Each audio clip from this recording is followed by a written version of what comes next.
And in California asked some interesting questions I thought might be fun to answer.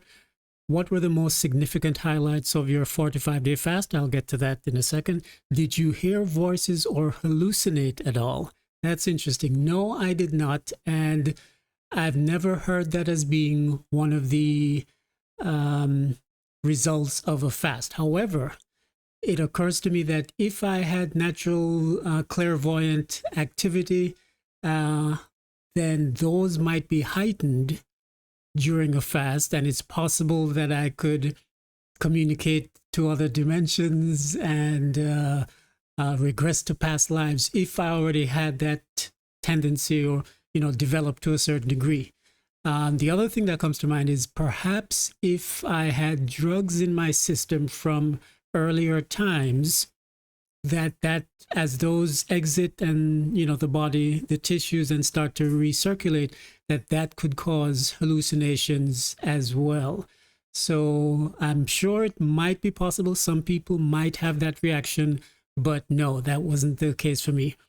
Did you experience increased visual acuity? Absolutely. That's one of the things that I first notice is that the eyesight is sharper and things seem a bit crisper and clearer, and I start to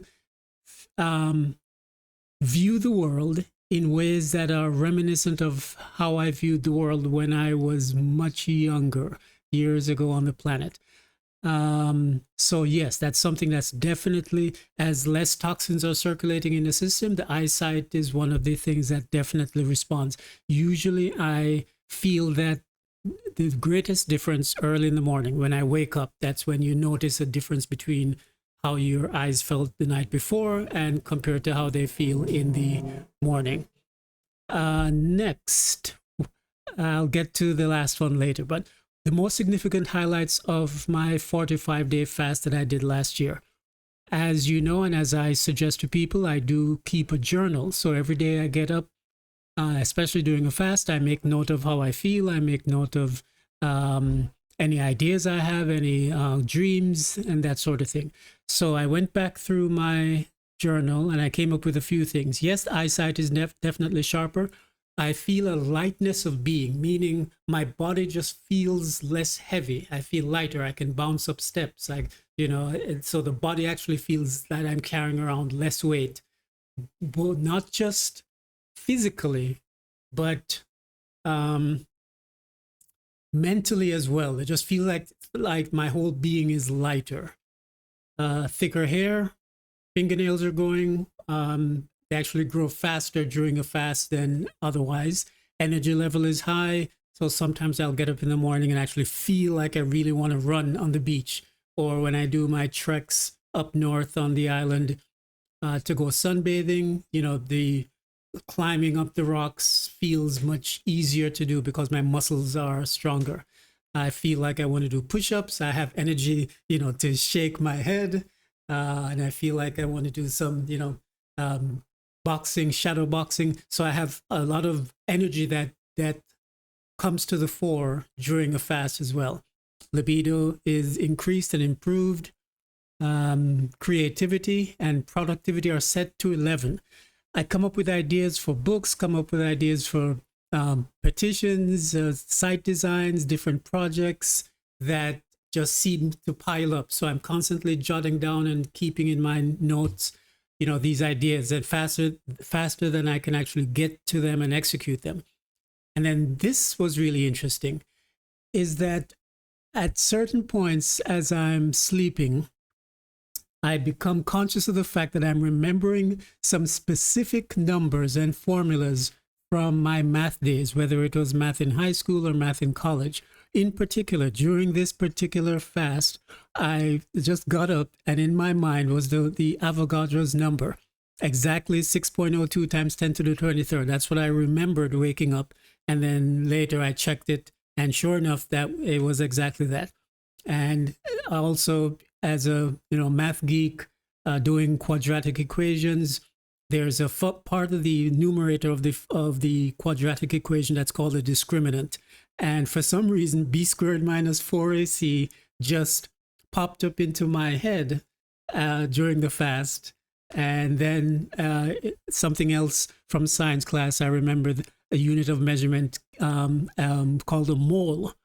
Turns out that is Avogadro's number, 6.02. But at the time, during the fast, I just remember that there was a quantity, a constant that's referred to as a mole. But at the time, I'd have to go look it up to find out, to remember exactly what it is. But it turns out I actually did remember what it was, and that was A.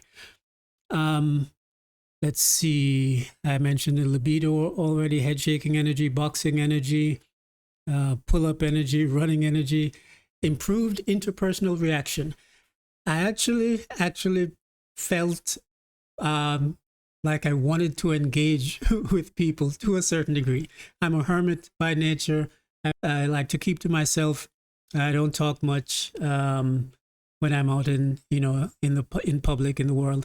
But I actually felt like like I had a friendlier disposition, that I wanted to engage with people. Fortunately, that didn't last long after I ended the fast. But those are some of the things that I noticed during the 45-day fast.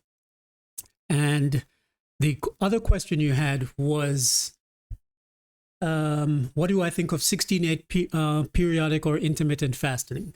And in my opinion, that is for sissies.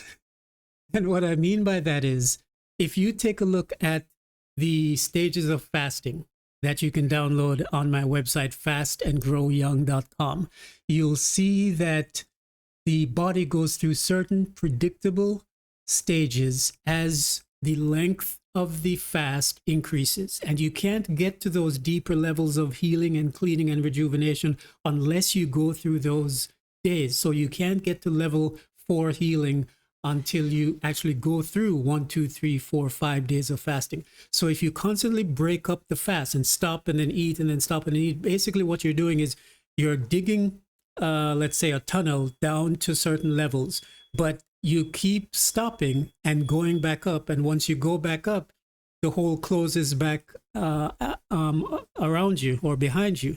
So if you want to get back down to that level, you have to start from scratch again. So in my opinion, the best way to experience the deep levels of cleaning of a fast are to go through an extended water fast, no food, no breaking it up, no intermittent, just go through day 1, day 2, day 3, day 4, and you'll find some amazing things happen during the 6th, 7th, 8th, 9th, 10th days. Now, it's not for everybody, and I'm not suggesting this for everybody, but for those who can, the extended fast with no food, not breaking it up intermittently or periodically, but an extended fast will do much more healing and much more good for you. So that's why I joke and say that the intermittent fasting is not, hardcore fasting. It's for sissies. So you want to debate me on that, you can leave a comment. What I will say is that when I was reading up on 16-8 fasting, because I didn't know what it was, it's 16 hours of fast, and then you do your eating within 8 hours. One of the things that I read at one website is that it said it's an easy and convenient and sustainable way of doing fasting. That's not what you want. You don't want easy. You don't want the lazy man's way to fasting. You want to push yourself. You want to do what other people aren't doing. You've got to be willing to do the things today that others won't do in order to have the things tomorrow others won't have. So this societal norm of finding the easy way, the quick way, of doing things, is going against what I believe you should be doing if you really want true healing. You can't be looking for the easy way out all the time. You have to commit to yourself and find the courage and the discipline to do it. So anyway, those are my short answers. Those are my long answers, and I'll be answering more in the future. Thanks for watching. Hope you enjoyed the video, and I'll talk to you in future videos.